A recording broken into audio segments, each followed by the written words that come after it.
ಮಸಣ ಯಾತ್ರೆಗೂ ದೇವರ ಜಾತ್ರೆಗೂ ಮದುವೆಯ ಸಂಭ್ರಮಕ್ಕೂ ಅದೇ ಶಾಮಿಯಾನ, ಅದೇ ಕುರ್ಚಿಗಳು, ಕುಳಿತವರ ಭಾವ ಸನ್ನಿವೇಶ ಬೇರೆ ಬೇರೆ ಅಷ್ಟೇ. ಇವೆಲ್ಲವೂ ದೇವರ ಆಟ.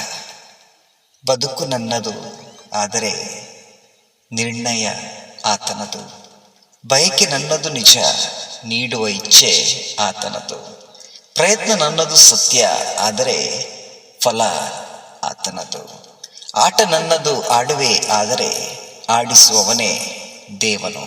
ನೆನಪಿರಲಿ ಮನುಷ್ಯ, ಯಾರು ಏನೇ ಆಟ ಆಡಿದರೂ ಅವನ ಆಟದ ಮುಂದೆ ಯಾವ ಆಟವೂ ನಡೆಯುವುದಿಲ್ಲ. ಓ ಮನುಷ್ಯ, ನೀ ಯಾರ ಜೀವನದಲ್ಲಿಯೂ ಆಟ ಆಡೋಕೆ ಹೋಗಬೇಡ.